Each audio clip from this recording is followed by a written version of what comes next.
ഇനി ഇങ്ങോട്ട് വലിക്കല് ഇങ്ങോട്ട് പാടാ അങ്ങോട്ട് ചേട്ടാ പുറത്തോട്ട് പാടങ്ങാട് ചേട്ടാ ഇങ്ങോട്ട് പാടാ നീ ചേട്ടാ പോണ് ബാബു ബാബു വാട ബാബു വാട ഇങ്ങോട്ട് ആഹാ അങ്ങോട്ട് വിളിക്കുന്ന ഇങ്ങോട്ട് ആഹാ ഇങ്ങോട്ട് ഞാൻ വിളിക്കും ഇങ്ങോട്ട് വാ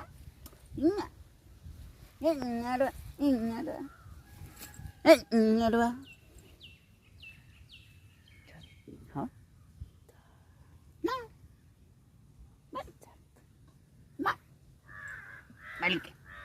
വലിക്കങ്ങട്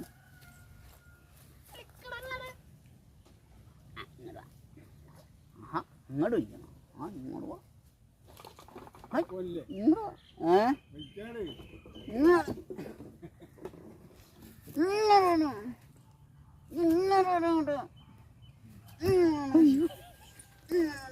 കാശി പരമശിവന്റെ കഴുത്തിലിരിക്കണ പോലെ ഇരിക്കൂ.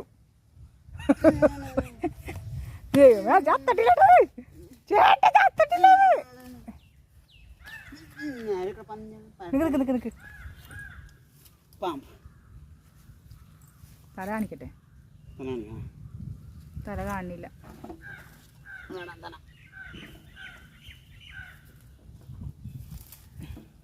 രക്ഷപ്പെടുത്താന്ന് വെച്ചാൽ അത് സമ്മതിക്കണില്ലല്ലോ. അപ്പം ചേരച്ചേട്ടനാണ് ഇത്, നമ്മുടെ ചേരച്ചേട്ടനാണ്. ഇവിടെ നമ്മുടെ സ്ഥിരം കാണുന്ന ചേരച്ചേട്ടനാണ്. പക്ഷെ ചേരച്ചേട്ടനായാലും അണലിച്ചേട്ടനായാലും മുറുക്കൻ ചേട്ടനായാലും കൊത്തിക്കഴിഞ്ഞാൽ ചത്ത് തന്നെ. അതുകൊണ്ട് നമുക്ക് ഇത് വലയെ കുടുങ്ങി കിടക്കാണ്. ആരെങ്കിലും പറഞ്ഞ ഈ വലകായലെ കൂടി ഇങ്ങോട്ട് വരാൻ വേണ്ടി വലയിലേ കണ്ടുവിടറ പന്നികളെ പണിക്ക് വേണ വലയിലാണ് ഈ കുടുങ്ങി കിടക്കുന്നത്. വലയും പോയി ഒക്കെ പോയി പണിക്കോന്ന വലയെന്നാണ് അല്ലേ? മറ്റേ കുട്ടഞ്ഞാൻ്റെ വലയല്ലേ ഇത്?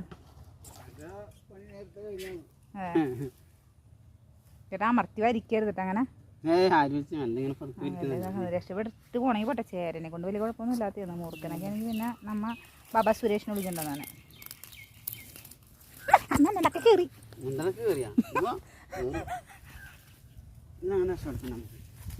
വെറുതെ കടി വാങ്ങണ്ടാ. ചേര കടിച്ചാൽ അന്നം മുടങ്ങുമെന്നാണ് പറയണത്. ആ ഷൈൻ കാട്ടിയിട്ട് ബാബാ സുരേഷിനെ പോലെ ഷൈൻ കാട്ടിയിട്ട് ചിലപ്പോൾ കടി വാങ്ങി ചോക്കണ്ട.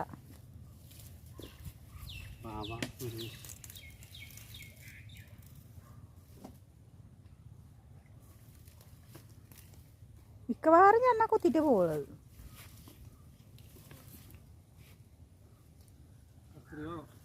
എൻ്റെ പൊന്ന് വേണ്ട സുബ്രഹ്മണ്യം ചേട്ടാ, ഇത് കൈ കാണിക്കലാണ്. പാമ്പ് അടിച്ച് പാമ്പിനെ പണിക്ക് പോകും.